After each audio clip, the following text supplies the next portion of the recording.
Hello,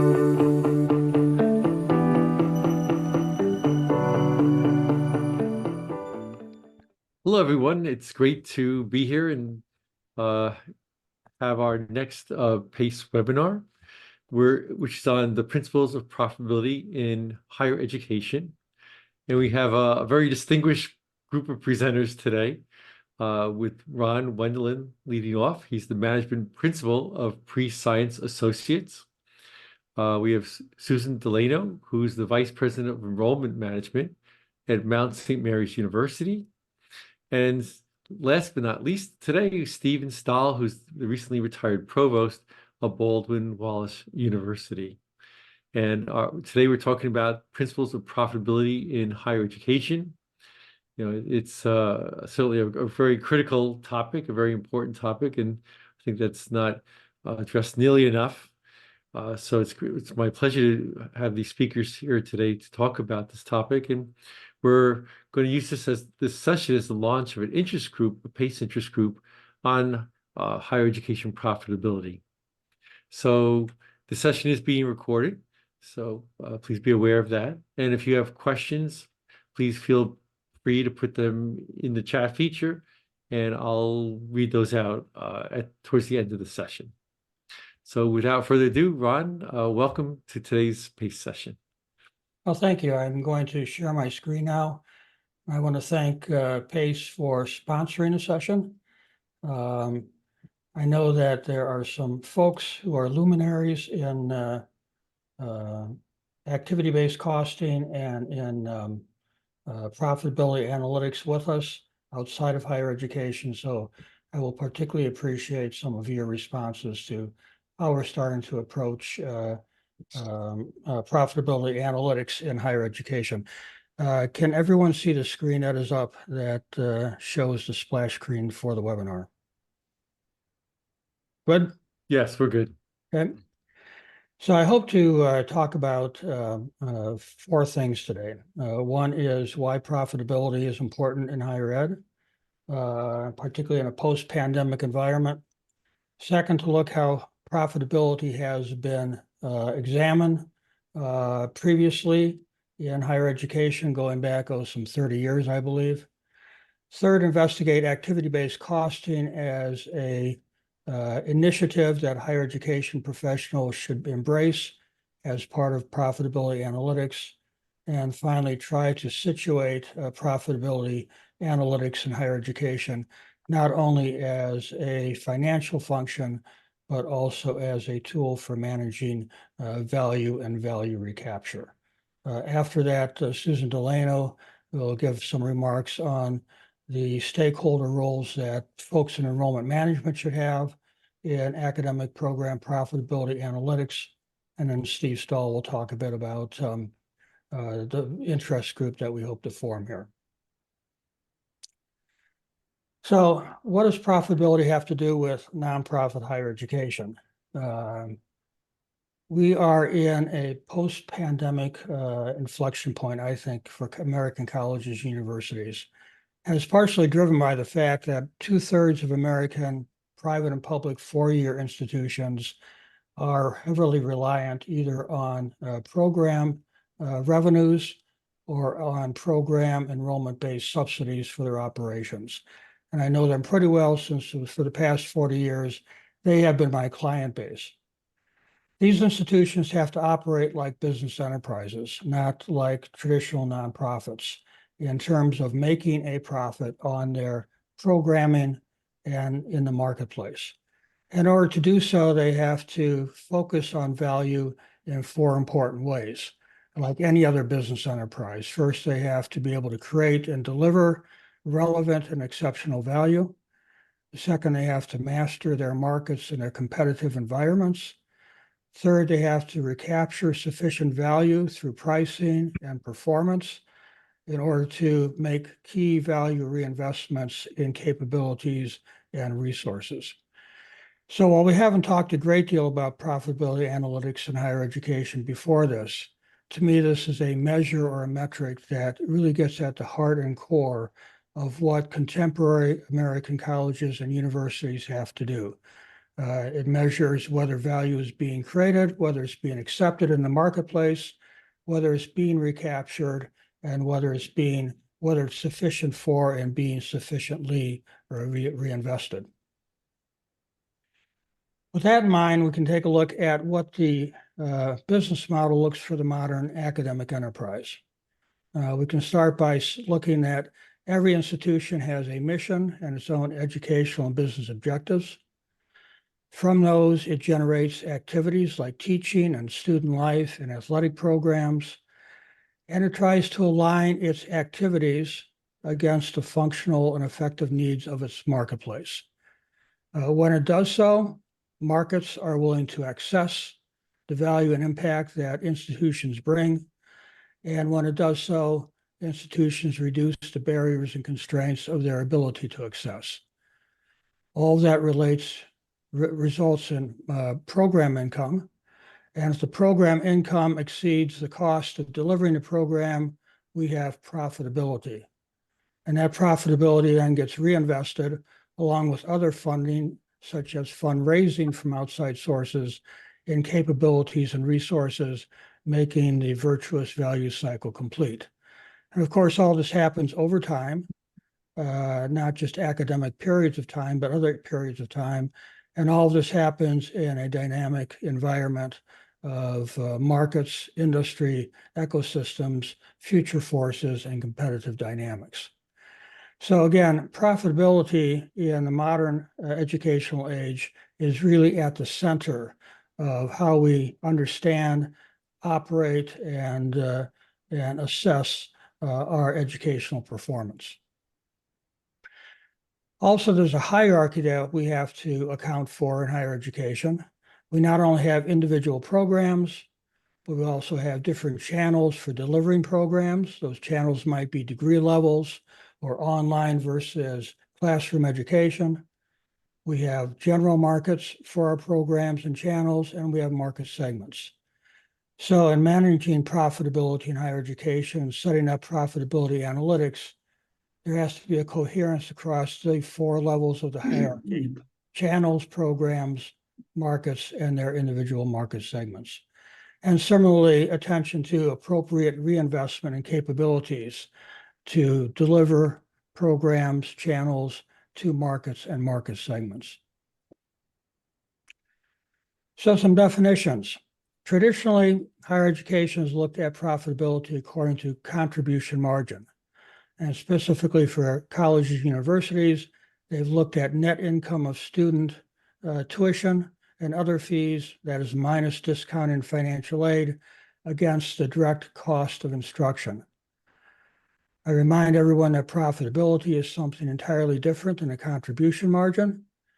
And for those who are involved in PACE, I remind us that profitability is a key factor in other types of calculations of performance, such as return on investment. The business model or data model for contribution margins is pretty simple. It usually has the course as its cost object. So we look at each course and section ID that deliver. We link that to a couple of tables in our database on registration, financial aid, and financial management, that is tuition rates. We calculate our net revenues that way. And then on the other hand, we look at what faculty compensation is for a course, and we calculate the direct cost of instruction. So pretty simple in terms of a data model to run contribution margin studies. The results are almost always different, though. They oftentimes look very complex. So this is a mock-up of a contribution margin study I received from a client a few weeks ago. I have masked the programs and the numbers in order to protect confidentiality. But this study went on for about 5 different spreadsheets. Usually what happens is that the business officer, and Steve knows this well, walks down to the provost office, hands him a study like this and says, how are you going to improve productivity and cut costs? And provost and academic managers then are left with the challenge of understanding what all this might mean in terms of their contributions to the university's administration and management. Sometimes we can turn these complex spreadsheets into dashboards. So I took the data set that was given to me by a client. I created a simple dashboard that tried to understand the overall net return against a contribution margin ratio. Sometimes this generates some interesting directional results. So we can see that this institution, this research level university, has a number of undergraduate and graduate programs that are really stars, and then has a number of programs that probably should be candidates for elimination or renewal. But otherwise, again, it's hard for a provost or an academic dean to say, what do we do with these dots on a plot graph? Where we can use contribution margins perhaps most effectively in terms of performance management is using them for course scheduling and course management.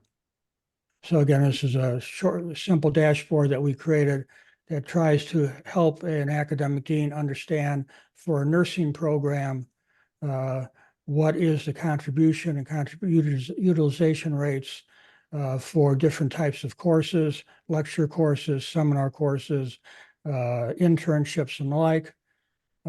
Calculates the mean contribution for a course and utilization. And then someone can go through and begin exploring efficiencies of course scheduling or course delivery based upon the contribution margins. And then a historical application of contribution margins has been on ratios of expense to some type of student volume, either headcount or FTE or credit hours. So IPED's the national organization for collecting academic data, as well as the University of Delaware for many years has been doing cost studies and benchmarking analyses, where provosts and academic deans and others are now given these types of metrics, these types of ratios. And again, the business officer comes down and tells us how you're going to improve the numerator in this calculation, how you're going to reduce cost in order to improve the direct expense per FTE student. So over the past, since 1966, about half of American colleges and universities have participated in some way in the Delaware study, and their provosts and deans have had to justify their academic performance around contribution margins to their presidents and to their boards of trustees. So that's a little bit of the history of contribution margins, how they're used currently in higher education. But I just like to remind all that productivity does not equal profitability. So in some ways, we're using productivity studies in order to understand profitability in higher education. And it's like trying to understand oranges with apples. So there are some, Can I just, I think we have some background noise. Yeah. So there are some typical shortcomings to traditional costing models that PACE has well documented. They extend to higher education like they do to other industries. Some of those shortcomings are that financial accounting tells us about monetary obligations and transfers, but not about allocation and consumption of resources. That oftentimes in these types of studies, and we'll see, key costs are not captured, they are hidden. That large buckets, particularly in higher education margin studies of indirect expenses, exist, and excess capacity is unaccounted for. That these type of studies have a bias toward budget cutting rather than investments and value management. That programs and courses are the cost objective without in-depth consideration of market composition and profitability. That we take snapshots in time rather than looking over extended periods of time, particularly the lifetime value of programs and markets. And that while they tell us financial information, they may tell us very little about program, competitive, marketing, brand, or pricing strategies.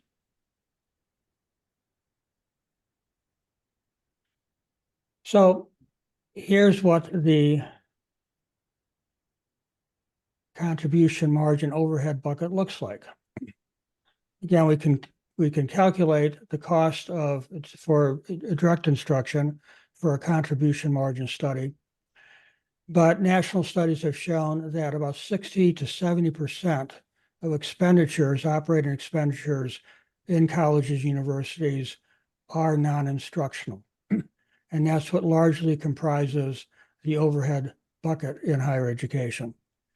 Similarly, contribution margin studies ignore other cost centers, such as fundraising or academic research, that should be removed from these types of studies, that is from instructional overhead. They also ignore unused and excess capacity.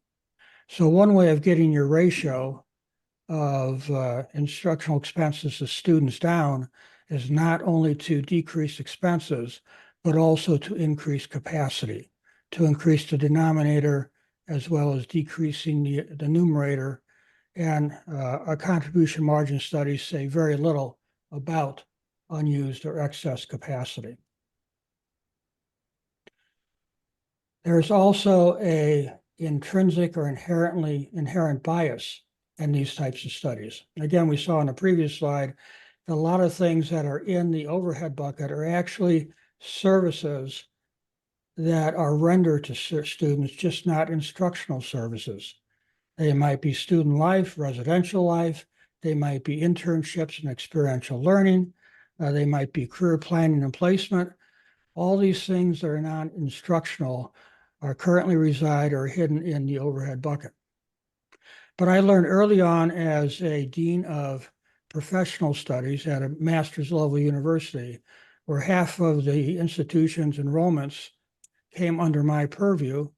The only things that didn't were residential undergraduate education, that my programs were being highly taxed by the overhead bucket when my students were receiving none of the services.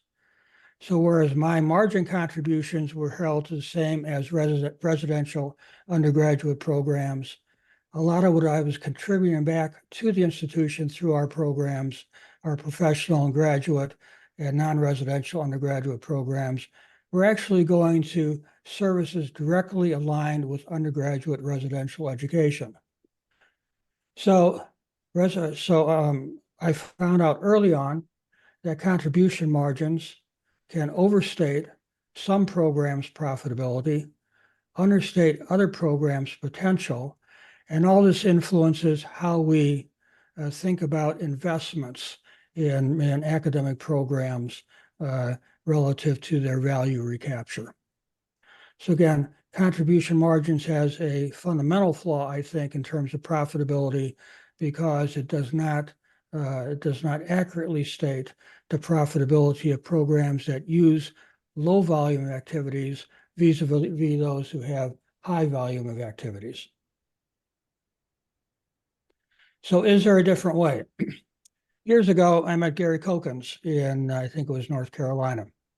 I was just beginning consulting, and he introduced me to a notion called activity-based costing.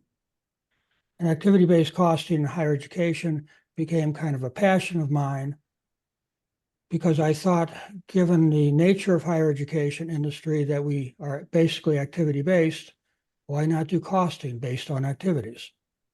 And it's a pretty simple model for those who have not studied it extensively. It operates on a principle that an academic enterprise invests in capabilities and resources to deliver activities to educational markets that create value for students. Cost is the term that financially measures what it takes to acquire and to deploy those capabilities and resources. And an underlying principle is that markets consume activities, activities consume resources. So since higher education is an activity-based enterprise, ABC encourages us to examine where the value is created in activities, where we recapture value. And this is something that contribution margin is entirely agnostic to. So we can begin to trace the activities of value before we actually assign the cost in this type of model of costing. The reason I like it, since I'm not at all an accountant, but rather work in the area of business and educational strategy, is that it allows us to engage in conversations about value creation and investment, as well as about management of finances. So I'll take you through an example of an ABC approach that we did for a private regional master's level university. It was for their undergraduate programs. This shows, again, mask for confidentiality, information for an undergraduate degree in finance. At the time of the study, it had 142 majors across freshman, sophomore, junior, and senior levels. 2/3 of the students for the program came from a regional market, including a local commuter population. The program emphasized value around Wall Street internships and a trading floor laboratory that they had set up. It was AACSB accredited. And important for this discussion, it had NCAA-2 varsity athletic programs, 21 sports. About half of the students participated in sports. And for those of you who know NCAA funding levels, NCAA-2 allows for athletic scholarships. So the first thing in understanding this program is what is its value chain? How does it create value through its activities intentionally for the students that it wishes to attract? And you can look at some of the value elements: responsive admissions interactions, best practices, curriculum design, a common undergraduate core, 60 credit hours that's based upon responsiveness to a changing world, a cross-disciplinary business core where students take not only courses in finance, but perhaps courses in leadership and management, a major core with 3 concentrations, access to some online courses and badging, so forth and so on, tutoring, internships at Wall Street firms, high placement rates, good participation in Greek life and varsity sports, aggressive financial aid and scholarship programming, an on-site trading floor where students can mimic trading as if they are Wall Street specialists, software, fintech software and Bloomberg terminals and the like. So all this represented value chain for this specific program. ABC methodology allows us now to take a value chain and identify the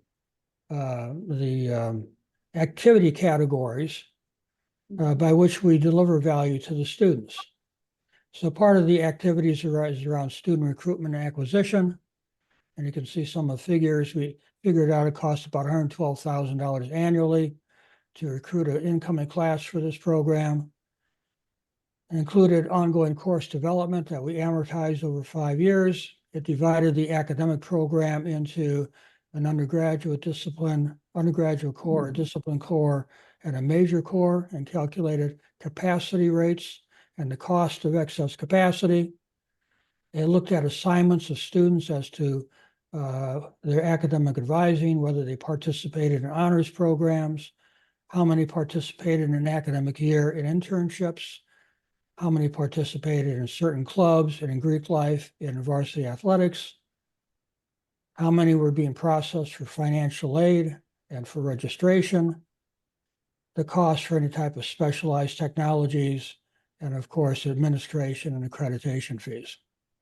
So by tracing the activities and the cost to these activities back through the institution, we discovered that this program was gaining about $2.6 million. The total cost of activities was about the same. And again, it's much different than a contribution margin, which is only calculating $181,000 of cost and a contribution margin of 70%. We also found out that we had excess capacity of about 16 students that if we recruited those 16 students each year for 4 years, we would gain in profitability in the 4th year by about $650,000. So again, you can see the activities that we costed out. You can see the categories of the activities here, and you can see the differences between what's calculated for based upon activity-based costing, based upon margins costing. The way to do it in terms of a data model is fairly straightforward. Rather than using course ID as a cost objective, we use student ID. And you'll see some of the reasons we did it in future slides. Calculation net revenue is the same, but rather than going on and directly calculating supposed cost, we first assigned activity assignments based upon the entire institutional data system, assigning activities from admissions, from instruction, from other academic activities like who participated in honors programs or who participated in internships, student life participation, residence hall participation. Most of these tables are pretty much intrinsic or existing in modern educational data systems. Occasionally, things like varsity sports table has to be created from NCAA varsity sports eligibility rosters. But by and by, you probably can capture about 80% of the overhead cost of delivering an academic program through existing activity assignments in existing data systems in higher education. Once you match the activity assignment to the student ID, then you create business rules for the assignment of the actual costs. And when we do it, we tend to look at 7 major areas. There are direct instructional costs, as we have seen, and the cost assignment is pretty much causal and direct. It's based upon course enrollments. It's kind of a special category called acquisition cost, because some of those have to be manipulated and massaged with admissions office staff. There are channel costs. That is what channel the student is in. Might be online instruction. It might be graduate education. It might be a different academic site. Of course, there are program costs. There are costs of participation in non-academic activities. There are business processing costs. And then there are special costs, for example, special technologies or spaces or amortized cost. And you can calculate them either directly or causally. Sometimes they have to be done proportionally. For example, you make some educated guesses that academic advising takes up 10% of a faculty member's load and assign that percentage proportionally. And then, of course, there are pro rata costs that if we have 30 students in an honors program, we take the honors program costs and divide it equitably across each student. Or we can divide registration cost by credit hour and get a pro rata assignment. So in my experience, the data systems are probably not the hardest part of activity-based costing. It is the development of the business rules to assign the costs based upon activity and based upon student market. One of the values of using a student ID as your cost objective in higher education is you can not only begin now to look carefully at profitability of programs and channels, you can begin looking at the profitability of markets and the relationship of market profitability to program profitability. So here's the same study. We now work with the admissions office to identify 7 major market segments: athletes, achievers, national recruits, regional recruits, access recruits, because they're trying to build up a multi-diverse population, commuter students, and transfer students. You can see there are gaps in activity assignment and cost. For example, very few students outside of achievers would participate in honors programs, and student athletes have a very large assignment of costs about $370,000 for the cost of participating in an athletic program.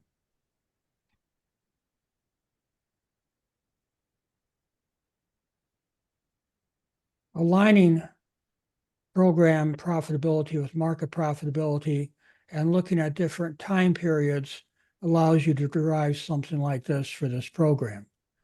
We can see, for example, that student athletes have a net loss of about $500,000 to the program.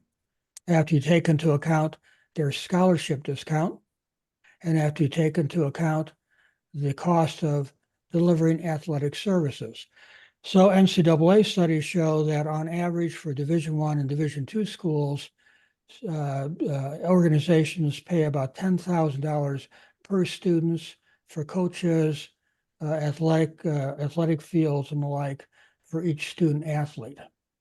So programs that have high proportions of athletes at Division I and Division II schools are going to have disproportionately high activity-based costs, which have to be taken into account. Similarly, we find that the cost of recruiting high achievers and servicing them, because they're going to require more services such as honors programs and leadership development programs and the like than others, makes this market break even. The cost of recruiting international outreach affects the profitability of the national outreach market.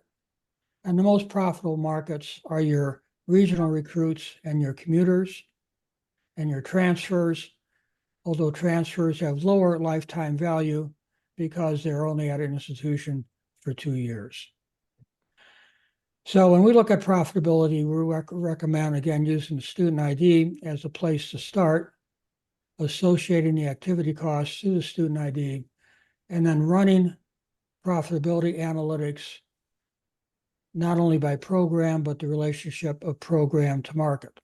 This means that if this program, which we know has an excess capacity of 16 additional students per year, wants to market, that the admissions office can now look at the profile of profitable markets and say, we probably don't need any more student athletes in this program.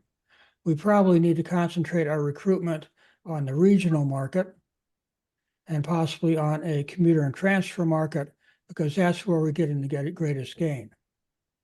The other thing that aligning profitability program versus market helps us understand is that sometimes it's not the programs that are unprofitable, it's the markets that are unprofitable. So in some instances at, let's say, a Division II institution, a program in sports management might be an entirely valuable program, but because it is marketed to and attracts a large proportion of highly discounted athletes receiving on average $10,000 in additional services, the program might look unprofitable, particularly when you do contribution margin studies, when it's really the population being attracted to the program that is unprofitable. Another insight that this type of study allows for is that sometimes program profitability is not the issue at all. Sometimes it is the profitability of the academic experience. So that for professional programs or graduate programs or online programs and the like, the value of those programs largely resides in the instructional interactions that are achieved. But in undergraduate residential programs, perhaps we ought to be looking at the profitability of the academic experience and not of specific academic programs. Because as we see, the cost and the income from specific academic programs oftentimes is only related to the business core, or I should say the discipline core, or the major core. So activity-based costing raises some really interesting questions about profitability analytics in higher education, such as the relationship between program and market, such as whether program is the place to concentrate profitability overall, and such as what is profitable, a program experience or a market. Activity-based costing also allows now for looking at contributions across different hierarchies. So when we apply ABC approaches, we can look, if we create the measures and dimensions correctly in the business model, what a program, what a student major might contribute to the general core, or what a student major might contribute to a discipline core, or how a department relates to a major or to an academic division. So I'm an 18th century English professor by discipline and by education. When I hear we're cutting English programs, and I think about the activity-based cost for an English major, let's say against a nursing major, which has high technology and internship costs and accreditation costs.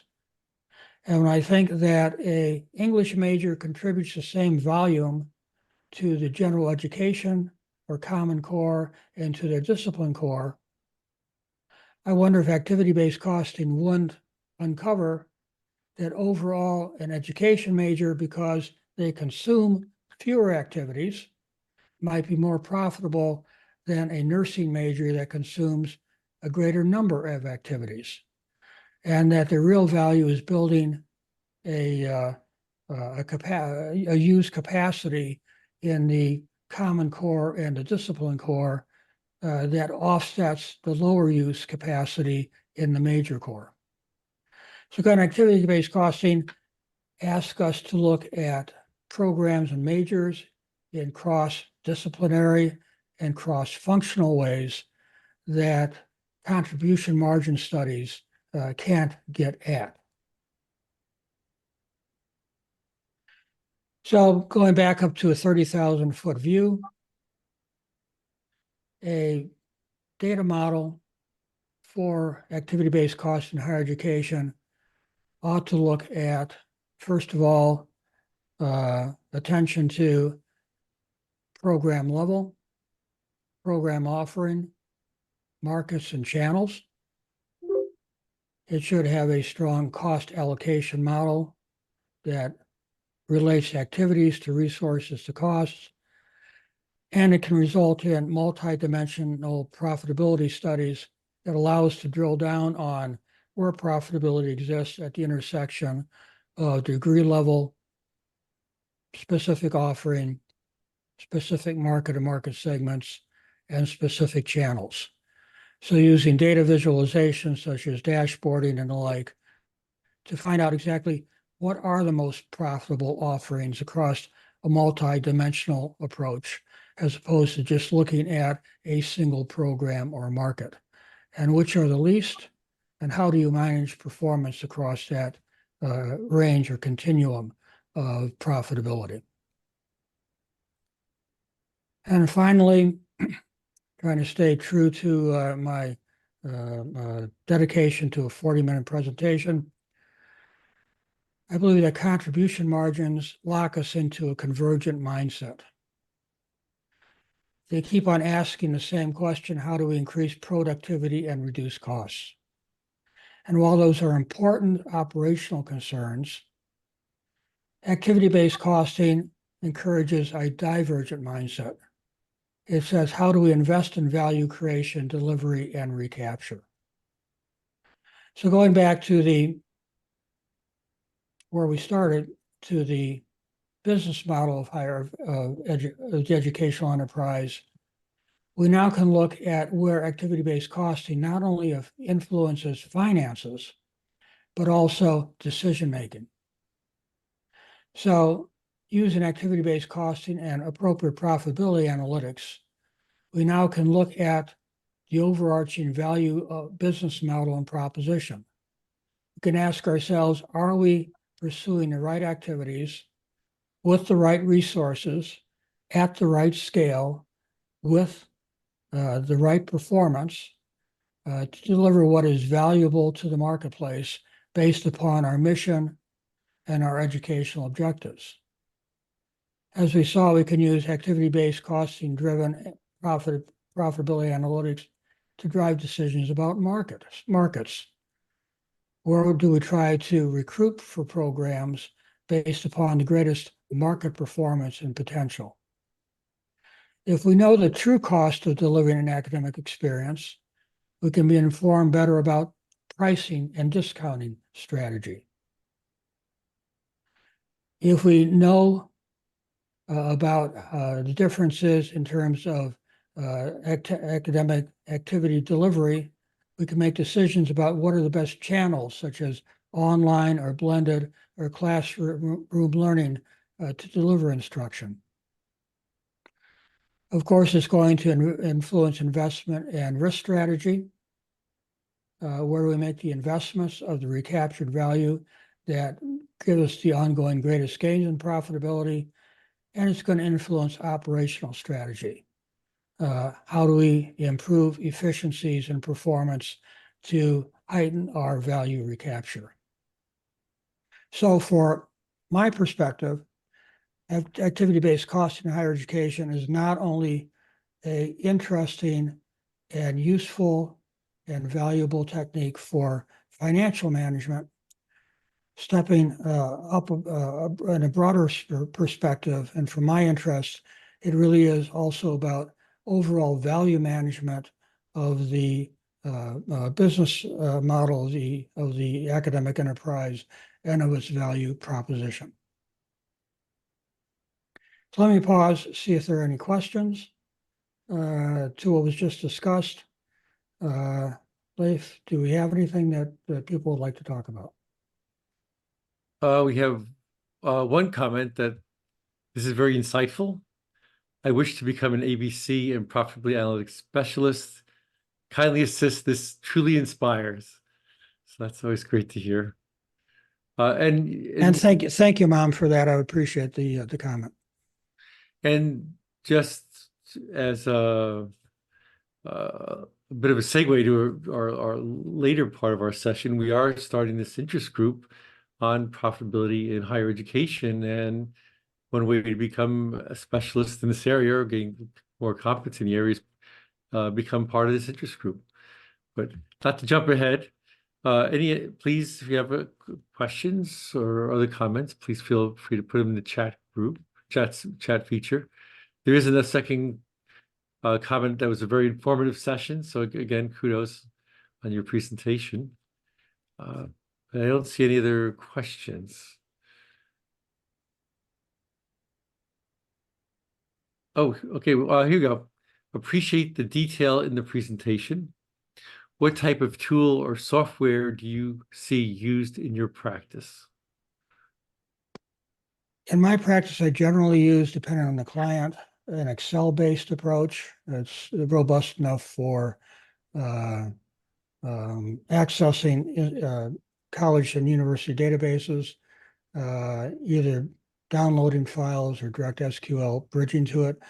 More and more, I'm using Power BI for data cleansing methods and because of their dashboarding techniques. So it usually depends on what the client I'm working with and what they favor. But those are the primary tools that I'm using. There are commercial ABC software packages out there.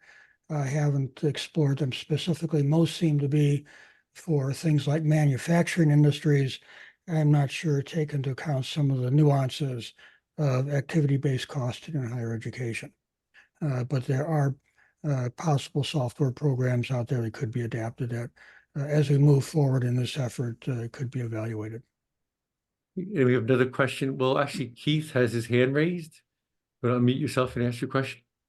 Yeah, hi, great presentation. I actually have 4 years in IT with a higher ed company, and I think I think you could extend this out a little bit further, the kind of the view of the student and connect the student with the employer. To what extent, in your view, have you worked with clients who are considering not only the student, but also the employer? And then, because for a student, the student goes to a university to get a job, is my understanding. Mm-hmm. by and large. And the employer is a big influencer on what students go to school to learn. As an example, in allied health, I believe there's a huge gap in the marketplace with trained individuals for allied health jobs. And a lot of the universities don't offer that or those programs for employers, such as CVS and the like.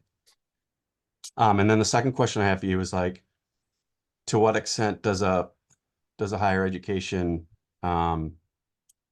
legacy information system gum up the analysis as it relates to pivoting from course to student?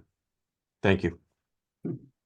So the first question is an important one because it suggests that looking at profitability also has to be looked in terms of a broader context of, and we had talked about that in initial slides, the broader context of the environment in which the academic programs and experiences are being delivered. So that a profitability analysis can start us on our way of looking as to why current programs are profitable or why they're not. But decisions about investment programs and their value, as you suggest, need to be made with an eye toward what the larger social, employment, and competitive environment might be. So when you do a profitability analysis, you probably should also be doing other types of due diligence for program evaluation and planning, such as looking at overall market demand, looking at job labor demand, looking at competitive shifts, looking at future forces that might drive change into the value of activities that you're producing. So I think you make an important observation. Profitability analytics should not happen in a vacuum. They should happen within the full range of decision-making and strategic analytics for program development. Second, on legacy systems, yeah, we tend to face that quite a bit. I would say that in about a third of our clientele, we are bridging one system, data system to another. We rely on IT people to help create that bridge.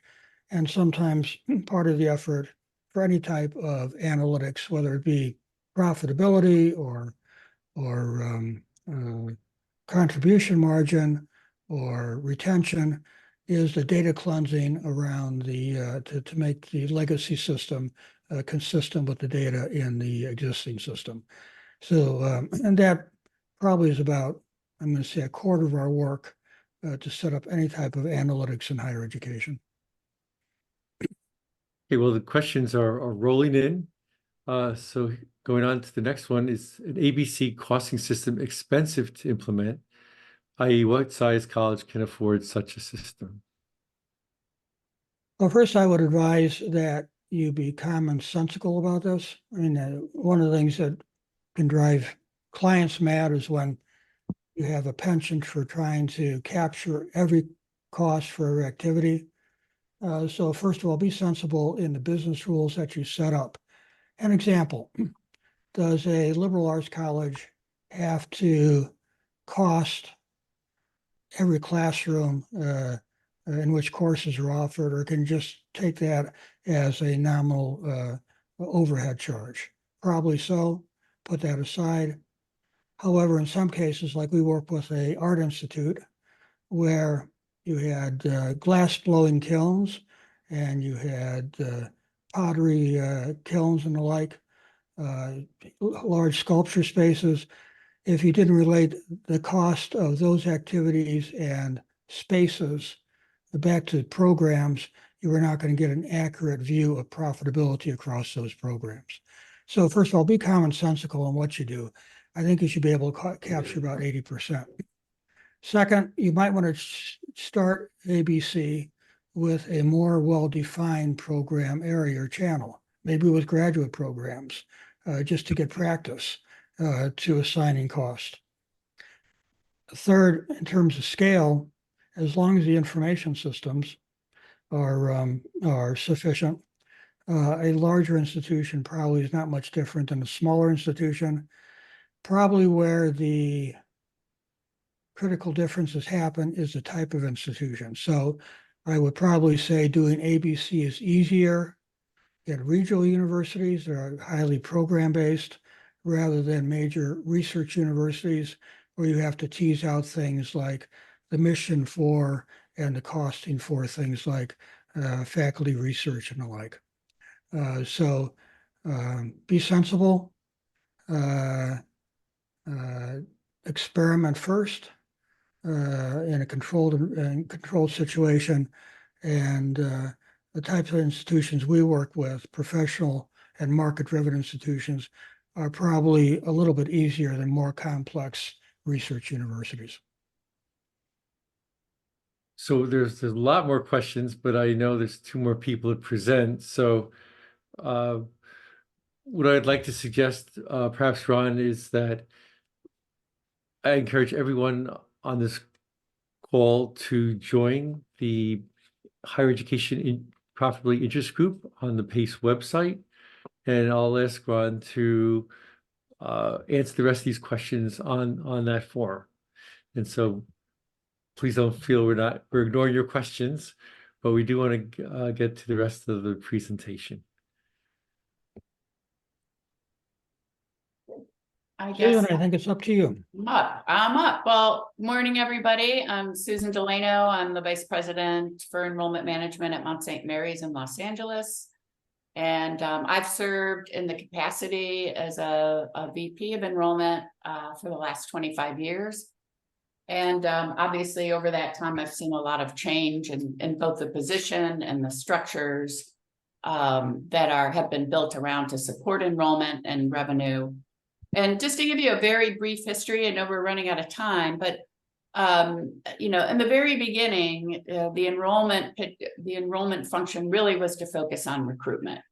And so most of our time was operating in what would be similar to a sales capacity. We were going out to high schools or corporations in terms of graduate programs. We were spending time doing our publications and our marketing. And there was very little overlap with the rest of the university, other than like communicating the value of the academic program and student experience. And then over time, I think we began to understand that the enrollment function was very much tied to things like pricing and discounting and how we were offering aid. And so we started to see structures shift. So inevitably, enrollment management began to encompass units like financial aid, which traditionally had reported to the CFO, retention, sometimes career planning, the registrar office. And so there was a more holistic approach and thinking through what dynamics were impacting revenue. And then now we're in what I would call like the academic context of enrollment. And so I work extremely closely with my provost, probably more than any other cabinet member. And we have to think through much of what Ron has stated, not only profitability of particular programs, but also what are the market potentials. And your enrollment manager is the one who has the pulse on the marketplace, is the one that's, you know, gathering or should be gathering, you know, external forces that might influence particular demand or, you know, the future of any program. So what struck me in Ron's presentation is how this activity is so steeped in the enrollment plan. And while he was talking about market segments, and looking at profitability of those segments, that has to be a foundational input into the enrollment plan. And so we're going to structure our recruitment market plans around what's going to be most profitable for the institution. And so that was really helpful to see that again, Ron, because once that exercise is done and shared with enrollment, that should be a foundational piece of building out the longer term plan. I think, you know, in terms of the age of the academic context and how I work with the provost, we do look at aligning programs and planning to achieve, optimal enrollment and recruitment and retention. And so with the three-prong approach, not only the provost, but the CFO, the three of us are looking at longer term budgeting plans. And of course, those things are always approved by the board and very critical. And so there's more and more, I think, activities in professional spaces that are bringing these three people together. I'm certainly starting to see that. And we know that the academic piece is going to be foundational and most critical for enrollment and revenue success. So swapping out academic programs, investing in certain academic programs, those are going to be the things, major drivers in terms of sustained growth. And while the CFO understands, and we're going through this exercise now, and our CFO is very much based in her headspace in the old model. So she's looking at, expenditures, and she'll bring in financial aid, and I'm not even sure market segment, really just program level information, and then revenues and assessing the viability of all the programs. And what's interesting too is this was something that was asked for by our accreditation agency. We just went through accreditation. And so they're picking up on, how are these universities continuing to do so much, right? And not reassessing constantly where they should be cutting or investing or trimming. And so it's a bit frustrating because this has been looked at with such a narrow lens, and it has to be my job to make sure that before we take any action, that external forces are being reviewed. And Ron touched on many of those. So there are things like the future demand of the program, like where is the industry headed? A lot of that is tied to job outlook as well as employer needs and demands. And so we do, that was a great question, because we do have to be tied into what the employability for the student is at the end of the day. We need to look at competition and market share. Can the program grow if we infuse investments? Is there legislation? This is really critical. Is there future legislation or licensure requirements that are going to change for this program? That could create opportunities, but it also can create a lot of hurdles in terms of increasing cost of the program. And then are there new fields, new industries, or skill sets that are popping up that the institution might be able to take advantage of and invest in? When I thought of this, the kind of in a holistic way, made me go way back in time to the Boston Consulting Group and that matrix. And I don't know, many of you know it, where you have the question marks and the dogs and the stars and the missing one, and the cash cows. And this product matrix is really based on, is there growth in the market for this product or this program in our case? And then what is our relative market share in each of those areas? This helps us determine, at least working with the CFO, on where we should maybe start cutting back. Let's let a program die a slow death, or perhaps cut, and where we need to make investments, and maybe where we just will be steady state. And then the last comment I want to make, that I think it's often overlooked, when we have this proliferation of programs without a good assessment, there is a true opportunity cost for the institution. I mean, I just see it within my own unit. When we're investing heavily in, dollar-wise or human capital and programs that really aren't sustainable or don't have potential for bringing in additional revenue or draining the institution, that prevents us from really focusing on those areas that do have the best opportunity for profitability and potential for growth. So I don't know how you build that into the model, but that's a real concern of mine that I'm always trying to assess as far as the opportunity cost of investing in the wrong things. So those are all my comments. I think I'll turn it over to Stephen. Hello, everyone. We have any questions for Susan before we move on? No, I don't think we have time for. Okay, we don't have yeah, time. I don't think we And have we don't time. really have time for me to Put it in talk the either. chat And feature, so this we'll will be a answer them. really quick segue into the notion of getting people to sign up for the work group.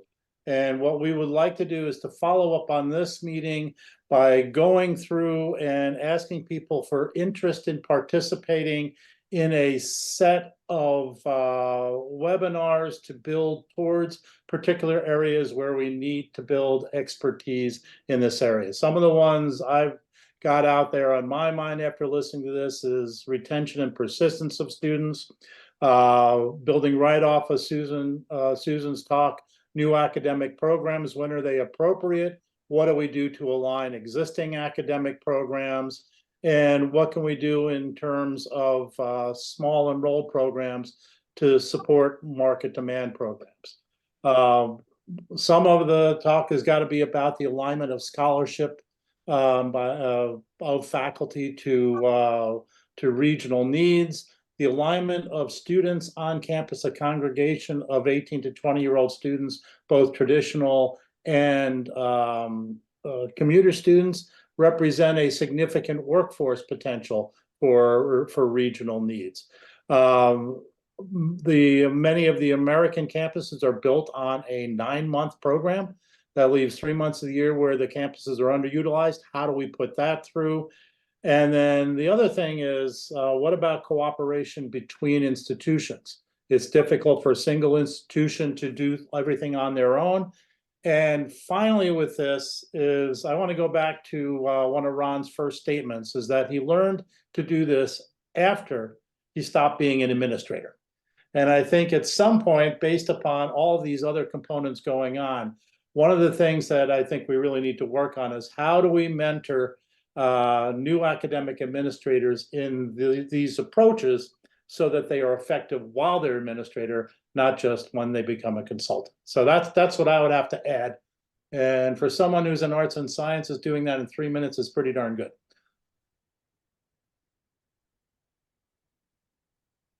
And so we are a little short on time, but feel free to speak up, but also you can indicate in the chat feature whether you're interested in joining the work or interest group, how often you would like to meet, perhaps monthly, and what topics you would like to see addressed as well. So again, feel free to speak up, or please add those thoughts to the chat feature.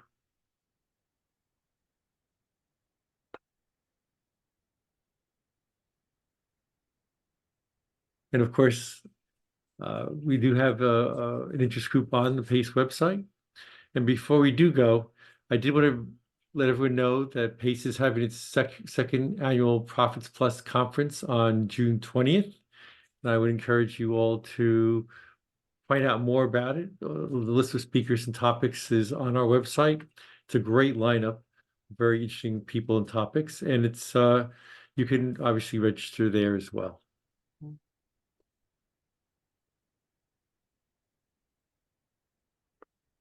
Great. So course modality is a big one for Keith, and I guess he's interested. Thank you, Keith. And everyone else, again, please continue to add your thoughts here, and whether you're interested in participating, how often, and what topics you'd like to see addressed. And we'll keep this open for a little while.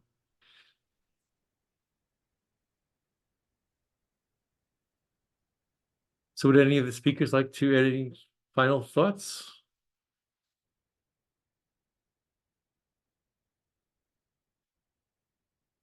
So if not, we'll conclude now. Thank you all for joining us. And I can see, I would say, I hope you found it informative, but I can see from all these comments that you did. Thank you for all of our speakers today. You did an amazing job, and looking forward to future sessions. Have a great day. Thank you.